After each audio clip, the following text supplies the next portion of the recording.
2024 October 15-ാം തീയതി ചൊവ്വാഴ്ച പരിഗണനക്കെടുക്കാനും ശുപാർശ ചെയ്ത 2022 ശമ്പളവും ഭത്തകളും നൽകൽ ഭേദഗതി ബിൽ സംബന്ധിച്ച നിർദ്ദേശങ്ങൾ ഒഴിവാക്കേണ്ടത്. നമസ്കാരം സാറേ, ഇപ്പോ സഭ തുടങ്ങിയതിനു ശേഷം സഭയിൽ വലിയ പ്രശ്നം ഉണ്ടാവാതിരിക്കാൻ ഇന്നലെ ഒരു വലിയ നീക്കം മുഖ്യമന്ത്രി പിണറായി വിജയൻ തിരക്കിട്ട് രാത്രി സെക്രട്ടേറിയറ്റിൽ പോയി നടത്തിയതാണ്. പക്ഷേ അതൊന്നും തന്നെ ഫലം കണ്ടില്ല. പകരം അതിനെ കൂടി ഒരു ആയുധമാക്കിക്കൊണ്ടിന്ന് വലിയ കയ്യാങ്കളിയൊക്കെ തന്നെയാണ് നടന്നത്. അതിപ്പം CPI മാത്രമേ ശമിപ്പിച്ചുള്ളൂ തോന്നുന്നു, അല്ലേ? ADGPയെ മാറ്റി നിർത്തിയത്. അതെ, അതില് പ്രത്യക്ഷത്തിൽ വേറെ ഉപയോഗമൊന്നും ഉണ്ടായില്ല എന്ന് പറയുന്നതാണ് ശരി. പക്ഷെ അതിനിടയിൽ ഉണ്ടായ ഒരു സംഭവം, അത് മുഖ്യമന്ത്രി പിണറായി വിജയൻ സഭയിൽ സംസാരിച്ചുകൊണ്ടിരിക്കുന്നു. സ്പീക്കർ AN ഷംസീറിനടുത്ത് ഡയസിനടുത്തേക്ക് പ്രതിപക്ഷാംഗങ്ങൾ കടന്നു വരുന്നു. പ്രത്യേകിച്ച് മാത്യു കുഴൽനാടനൊക്കെ ഭയങ്കരമായ വിഷയം ഉണ്ടാക്കുന്നു. ഈ സമയത്ത് ഇതിന് മുൻപുണ്ടായ ഒരു സംഭവത്തെയാണ് ഓർമ്മിപ്പിക്കുന്നത്. എന്നിരുന്നാൽ പോലും ആ സമയത്ത് സംഭവ സ്ഥലത്തേക്ക് മുഖ്യമന്ത്രി പിണറായി വിജയന്റെ അടുത്ത് നിന്നും വിദ്യാഭ്യാസ വകുപ്പ് മന്ത്രി V ശിവൻകുട്ടി കടന്നു വരുന്ന ഒരു രംഗമുണ്ട്. ഇന്ന് മാധ്യമങ്ങളിലൊക്കെ വലിയ വാർത്തയായ ഒരു സംഭവം. വിദ്യാഭ്യാസ വകുപ്പ് മന്ത്രി എന്ന് പറയുമ്പോൾ കൊച്ചു വിദ്യാഭ്യാസ വകുപ്പ് മന്ത്രി. അതെ അതെ, ഉന്നതം വേറെയാണ്. അപ്പോ ഇതില് മാധ്യമങ്ങൾ കൊടുത്തൊരു തലക്കെട്ടുണ്ട്: ശിവൻകുട്ടിക്ക് കൈധരിച്ചു, പിടിച്ചു നിർത്തി പിണറായി വിജയൻ. അതായത് ഒരു പ്രശ്നം നടക്കുമ്പോൾ അവിടെ അടിക്കാനായി കൈവറച്ച് ഓങ്ങുകയാണ്, അല്ലെങ്കിൽ അങ്ങോട്ടേക്ക് കുതിക്കുകയാണ് ശിവൻകുട്ടി എന്ന രീതിയിലാണ് വാർത്തകൾ വന്നത്. പക്ഷേ അദ്ദേഹത്തിന്റെ കൈവറയിലും മറ്റുമായി ബന്ധപ്പെട്ട അസുഖങ്ങളും മറ്റ് ബുദ്ധിമുട്ടുകളും ശാരീരിക അസ്വസ്ഥതകളും ഒക്കെ അദ്ദേഹത്തിന് ഉണ്ട് എന്നുള്ള കാര്യം നമുക്ക് അറിയാവുന്നതാണ്. എന്നിരുന്നാലും മാധ്യമങ്ങൾ വ്യാഖ്യാനിച്ച രീതി, അതിനെക്കുറിച്ചാണ് ഇപ്പോ ചർച്ചയായിക്കൊണ്ട്. അത് എനിക്ക് അങ്ങനെ ഇറങ്ങി വന്നപ്പോ എനിക്ക് തോന്നിയത്, ഈ അണ്ണാൻ മൂത്താലും മരക്കയറ്റം മറക്കത്തില്ലല്ലോ. അതാണ് എനിക്ക് ആ ചൊല്ലാണ് ഓർമ്മ വരുന്നത്. കാരണം ശിവൻകുട്ടിക്ക് പഴയ SFI സ്വഭാവം ഇപ്പോഴും നിൽപ്പുണ്ട്. പിന്നെ KM മാണി ബജറ്റ് അവതരിപ്പിക്കുന്ന വന്ന സമയത്തുണ്ടായ നിയമസഭാ കാലം അറിയാമല്ലോ എല്ലാവർക്കും, 2015. അപ്പൊ അതൊക്കെ ഓർമ്മയുണ്ട്. എനിക്ക് തോന്നുന്നു അല്പം അദ്ദേഹം ഒരു ചെറിയൊരു മയക്കത്തിലായിരുന്നോ സംശയമുണ്ട്. കാരണം നമ്മുടെ നിയമസഭയിൽ ആര് കയറിയിരുന്നാലും പെട്ടെന്നൊന്നും മയങ്ങിപ്പോകുമെന്നാണ് പറയുന്നത്. കാരണം അത്രയ്ക്ക് നല്ല തണുപ്പും ഒരു വല്ലാത്ത ഇതിലാണ്.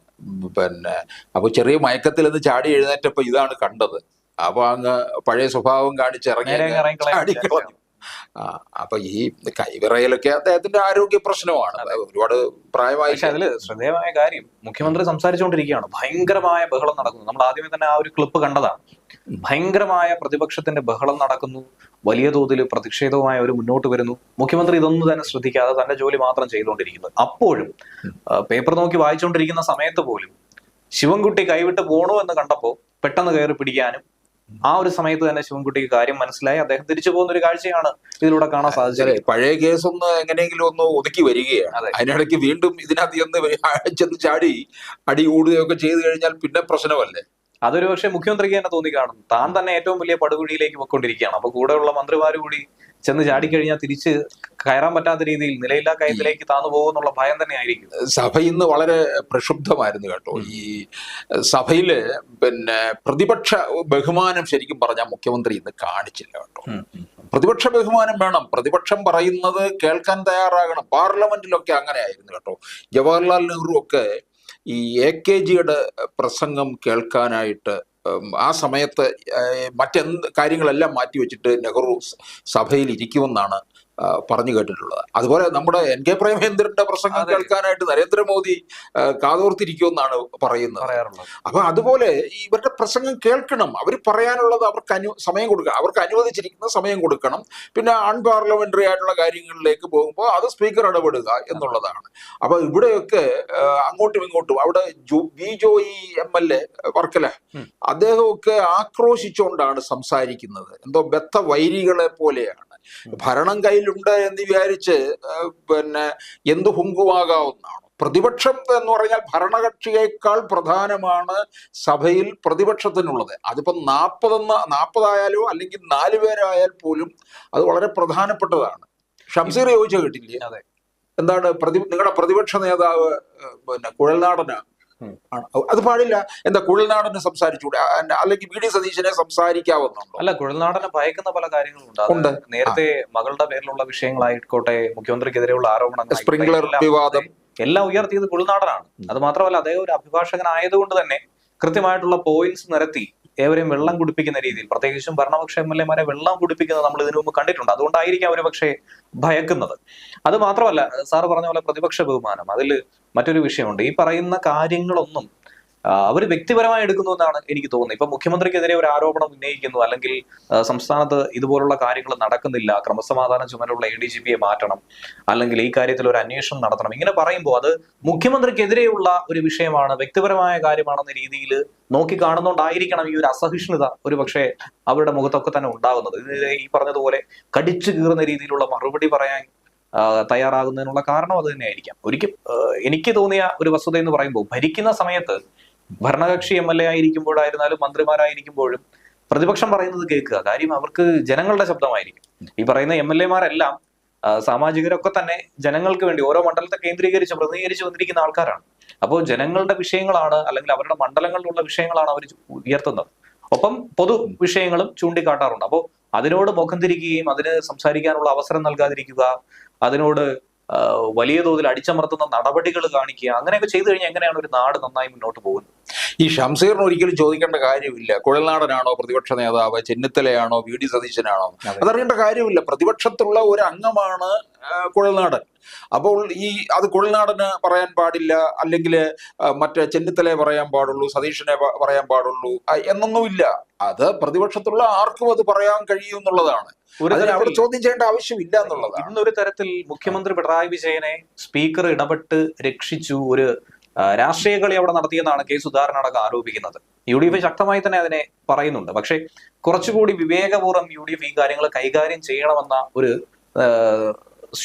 നിർദ്ദേശം മാത്രമാണ് ഈ ഒരു അവസരത്തിൽ തരാനുള്ളത്. കാര്യം ഇങ്ങനെയുള്ള പ്രധാനപ്പെട്ട പല വിഷയങ്ങളും നിൽക്കുന്നു. ആ കിട്ടിയ അവസരം കുറച്ചുകൂടി മാന്യമായി കാര്യങ്ങൾ സംസാരിക്കാനും ശക്തമായ രീതിയിൽ ചോദ്യങ്ങൾ ഉന്നയിക്കാനുമായിട്ട് ഉപയോഗിക്കണമായിരുന്നു. പകരം സഭ വിട്ടിറങ്ങുന്നതും വാക്കേറ്റവും തമ്മിത്തല്ലും തർക്കവും ഒക്കെ ആയി മുന്നോട്ട് പോയി കഴിഞ്ഞാൽ എങ്ങനെയാണ് ഒരു കാര്യം അവതരിപ്പിക്കപ്പെടുക? അതായത് ഒരു ഭാഗം മാത്രം കേൾക്കുന്ന രീതിയിലേക്ക് ഏറ്റവും അവസാനം എത്തിച്ചേരേണ്ടി വന്നു. ഇത് ഇന്നത്തെ ഒരു ട്രയൽ മാത്രമാണെന്നാണ് പറയുന്നത് കേട്ടോ. അപ്പൊ നാളെ ഇതിന്റെ തുടർച്ചയായിട്ട് പോകുമെന്നാണ് പറയുന്നത്. അവരുടെ ആ ബാനർ സ്പീക്കർ മറച്ചുകൊണ്ടാണല്ലോ ആ ബാനർ അവിടെ പ്രദർശിപ്പിച്ചത്. എന്താണ് അത്?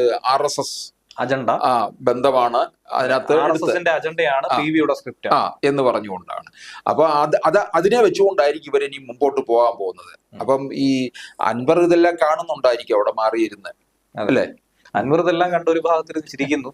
അൻവർ ഇന്നലെ വരെ നടത്തിയ പൊതുസമ്മേളനങ്ങൾ അല്ലെങ്കിൽ വൻ ജനാവലി ഉണ്ടായതിനുള്ള അങ്കലാപ്പ് മാറ്റാൻ ഇപ്പൊ പകരം CPM തന്നെ മലപ്പുറത്ത് വലിയൊരു സമ്മേളനം നമ്മൾ ഈ ചർച്ച നടത്തുന്ന സമയത്ത് വിളിച്ചു കൂട്ടുകയാണ്. അതിൽ അവര് വിജയരാഘവൻ അടക്കം സംസാരിച്ചുകൊണ്ടിരിക്കുകയാണ്.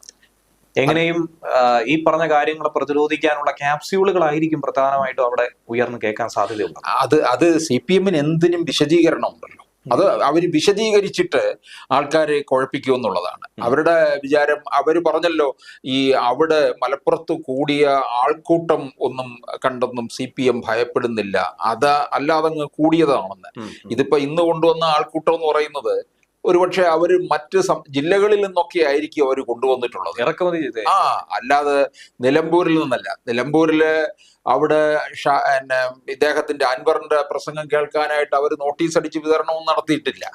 അത് അവിടെ യോഗത്തിന് വന്നവരുടെ എണ്ണം നമ്മൾ കണ്ടു. അതുപോലെ എത്ര ലക്ഷം പേര് അത് ടെലിവിഷനിലും ഓൺലൈൻ ചാനലിലും പിന്നീട് അത് യൂട്യൂബിലൂടെയും ഒക്കെ കണ്ടു എന്നുള്ളതാണ്. അപ്പൊ കഴിഞ്ഞ ദിവസം ഇപ്പൊ മഞ്ചേരിയിലായിരുന്നാലും നിലമ്പൂര് അൻവർ നടത്തിയായിരുന്നാലും അവിടെ എത്തിയ ജനങ്ങളെ കണ്ട് ശരിക്കും ഞെട്ടിയത് CPM തന്നെയാണ്. അതിലൊരു സംശയമില്ല. അവരത് തുറന്ന് സമ്മതിക്കുന്നില്ല എങ്കിൽ പോലും ഇത്രയധികം ജനത്തെ കൂട്ടാൻ അൻവറിന് പറ്റുമെന്ന കാര്യം അവര് സ്വപ്നത്തിൽ പോലും വിചാരിച്ചൊരു കാര്യമല്ല. തൊട്ട് പിന്നാലെ ഇന്നലെ നടന്ന സംഭവം അങ്ങനെയാണ്. തിരക്കിട്ട് രാത്രി തന്നെ ഏകദേശം ഒരു 9 മണിയോടുകൂടി 8 മണിയോടുകൂടി ഒപ്പിട്ട് പുറത്തു പോയെങ്കിലും 1 മണിക്കൂർ വൈകിപ്പിച്ചാണ് ഇതിന്റെ ഔദ്യോഗികമായ ഒരു വിശദീകരണം മാധ്യമങ്ങൾക്ക് അടക്കം നൽകിയിട്ടുള്ളത്. പക്ഷേ അതും പൂർണ്ണമായിട്ടല്ലേ, എന്തിനു വേണ്ടി മാറ്റി, എന്ത് കാരണത്താൽ മാറ്റി എന്ന കാര്യം ഒന്നും തന്നെ പറയുന്നില്ല. പക്ഷേ CPI സന്തോഷിപ്പിക്കാൻ വേണ്ടി, സഖ്യകക്ഷികളെ പിണക്കാതിരിക്കാൻ വേണ്ടി ADGP-യെ താൽക്കാലികമായി ക്രമസമാധാന ചുമതലയിൽ നിന്ന് മാത്രമേ മാറ്റിയിട്ടുള്ളൂ. AP ബറ്റാലിയന്റെ ചുമതലയിൽ ഇപ്പോഴും ഉണ്ട്, അവിടെ പ്രവർത്തിക്കുന്നുണ്ട്. സസ്പെൻഷൻ ആയിരുന്നു ഒരുവിധം എല്ലാവരും പ്രതീക്ഷിച്ചിട്ടുണ്ടായിരുന്നു. പക്ഷേ ആ ഒരു നടപടിയിലേക്ക് കടന്നിട്ടില്ല. ഈ സസ്പെൻഷനിൽ പോയി കഴിഞ്ഞാൽ ഈ 2025 ഈ അജിത് കുമാറിന് DGP സ്ഥാനത്തേക്ക് വരേണ്ട ആളാണ്. സസ്പെൻഷനിൽ പോയി കഴിഞ്ഞാൽ അത് പിന്നെ പ്രശ്നമാണ്. പിന്നെ ഇതിപ്പം ഇന്നത്തെ പിന്നെ കാര്യങ്ങളിൽ നിന്ന് മനസ്സിലായത് അദ്ദേഹത്തിന് വീണ്ടും ഈ ക്രമസമാധാന ചുമതലയുള്ള ADGP ആ പദവിയിലേക്ക് തന്നെ തിരികെ വരാൻ കഴിയും എന്നുള്ള രീതിയിലാണ്. ആ തരത്തിലായിരിക്കും അദ്ദേഹത്തെ മാറ്റിയിട്ടുള്ളത്.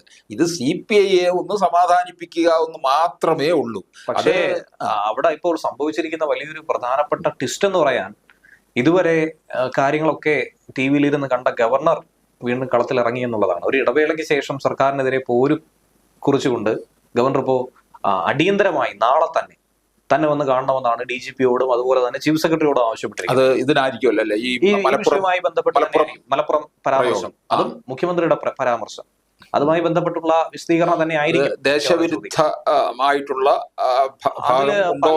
മാനങ്ങൾ അതിൽ കൽപ്പിക്കാൻ കഴിയും. കാരണം ജാതിമത വിഷയങ്ങൾ, വിഭാഗീയത ഒക്കെ തന്നെ ഉണ്ടാക്കാൻ പോരുന്ന ഒരു പരാമർശമായി അതിനെ വ്യാഖ്യാനിക്കാൻ, ഒരു ജില്ലയെ ഒരു വർഗീയതയുടെ അടിസ്ഥാനത്തിൽ മാറ്റി നിർത്തുക രീതിയിലേക്ക് പരാമർശിച്ചു. ഇനി ഒരു പ്രദേശത്തെ അല്ലെങ്കിൽ ഒരു ജില്ലക്കാരെ കള്ളക്കടത്തുകാരാക്കി മാറ്റി.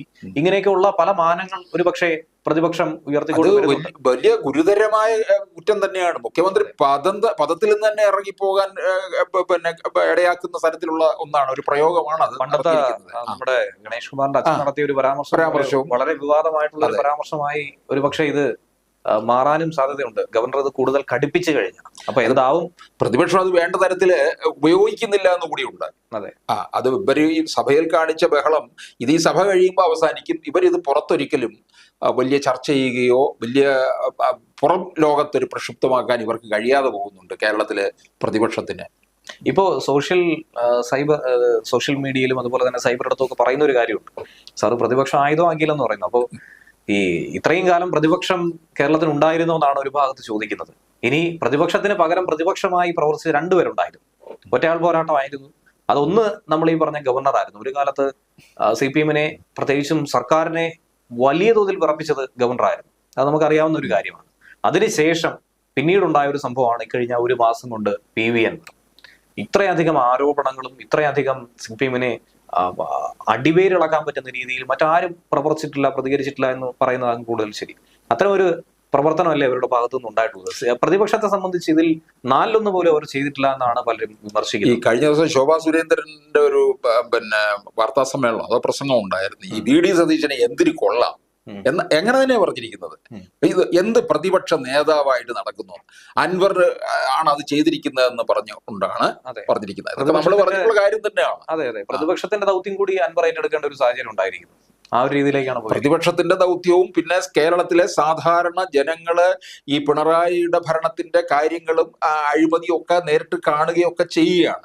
അത് അവര് പറയാൻ ആഗ്രഹിച്ച കാര്യങ്ങൾ അല്ലെങ്കിൽ അവരവിടെ ഇവിടെയൊക്കെ നിന്ന് പറഞ്ഞ കാര്യങ്ങളാണ് അൻവർ മാധ്യമങ്ങളോട് സംസാരിച്ച് പിന്നെ പൊതുജനങ്ങളുടെ ഇടയിൽ ഒന്നുകൂടെ ചർച്ചാ വിഷയമാക്കി കൊടുത്തതെന്നുള്ളതാണ്. എന്തായിരുന്നാലും ആകെ പരിങ്ങലിലായിരിക്കുകയാണ്. എങ്ങനെ ഈ ഒരു അവസ്ഥയിൽ നിന്ന് കരകയറുമെന്ന കാര്യത്തിൽ വലിയ സംശയം. കേരള രാഷ്ട്രീയം തന്നെ വളരെ കലുഷിതയിലൂടെ കടന്നുപോയിക്കൊണ്ടിരിക്കുകയാണ്. അപ്പോൾ ഇനി വരും ദിവസങ്ങളിൽ ഇത് കൂടുതൽ വഷളാകാനുള്ള സാധ്യതകൾ മാത്രമേ നിലനിൽക്കുന്നുള്ളൂ. അല്ലെങ്കിൽ ഇതിലും വലിയൊരു വാർത്തയിലേക്ക് വഴിതിരിച്ചു വിട്ട് കാര്യങ്ങളെ കൊണ്ട് ചെന്നെത്തിക്കുക എന്നുള്ള മാർഗം മാത്രമേ CPM-ന് മുന്നിലുള്ളൂ, പ്രത്യേകിച്ചും അൻവർ അടയ്ക്കാതിരിക്കുന്ന സാഹചര്യത്തിൽ. അപ്പോൾ മറ്റു വിഷയങ്ങൾ അടുത്ത ദിവസങ്ങളിൽ എന്താകുമെന്നുള്ളത് കാത്തിരുന്ന് തന്നെ കാണാം.